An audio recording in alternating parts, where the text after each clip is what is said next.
बांग्लादेश की प्रधानमंत्री शेख हसीना ने अपने प्रधानमंत्री पद से इस्तीफा दे दिया है और यहां तक कि उन्होंने अपना देश बांग्लादेश भी छोड़ दिया है। ऐसे में अब सवाल ये उठ रहा है कि अब चूंकि वो किसी भी पद पर कार्यरत नहीं है तो उनका खर्चा पानी कहां से चलेगा, वो अपना जीवन यापन कैसे करेंगी। तो आपकी जानकारी के लिए बता दें कि इस बात की उन्हें कोई चिंता नहीं है, क्योंकि वो काफ़ी बड़ी संपत्ति की मालकिन है। तो आइए जानते हैं उनकी संपत्ति का पूरा ब्यौरा।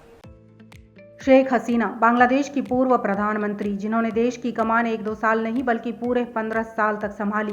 आयरन लेडी के नाम से फेमस शेख हसीना को प्रधानमंत्री रहते हुए प्रति माह 3 लाख टका मिलते थे, लेकिन इस्तीफा देने के बाद भी उनके पास कई वित्तीय स्रोत हैं जो उनकी स्थिर आय सुनिश्चित करेंगे, जिनमें सबसे पहला है बिजनेस में इन्वेस्टमेंट। शेख हसीना ने विभिन्न व्यवसायों में निवेश किया है, जिनमें कपड़ा, दूरसंचार और बैंकिंग जैसे सेक्टर शामिल हैं। इन निवेशों से उन्हें सालाना 12 लाख रुपए से अधिक की इनकम होती है।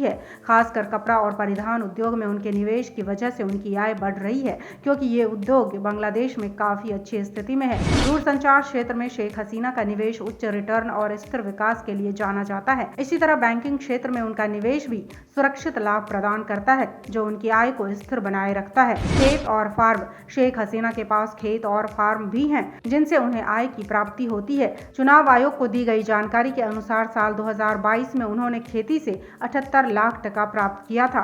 शेख हसीना की संपत्तियों की बात करें तो सबसे पहले स्थान पर आता है सोना।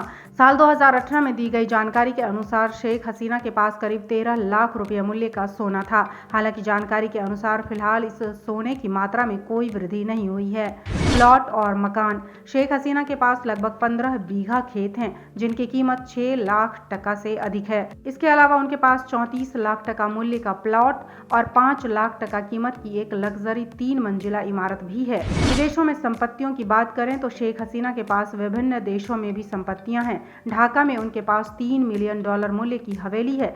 चटगांव में एक घर है जो उनकी बहन के नाम पर रजिस्टर्ड है, और सिलहट में $1 मिलियन की कीमत वाला अपार्टमेंट है, जिसे 2020 में खरीदा गया था। इसके अलावा सिंगापुर और दुबई में भी उन्होंने कुछ संपत्तियां बना रखी हैं। शेख हसीना के पास एक कार भी है, जिसकी कीमत 47 लाख टका है, और ये उन्हें गिफ्ट में मिली थी। ब्लूमबर्ग की रिपोर्ट के अनुसार उनके पास लंदन में भी एक मकान है, हालांकि ये मकान उनके नाम पर नहीं है। इस प्रकार शेख हसीना के पास विदेशों में रहने और उनके जीवन की गुणवत्ता को बनाए रखने के लिए पर्याप्त वित्तीय संसाधन हैं। मतलब साफ है कि उन्हें अपना जीवन यापन करने के लिए पैसों की टेंशन लेने की बिल्कुल भी जरूरत नहीं है। On TV news, Mumbai.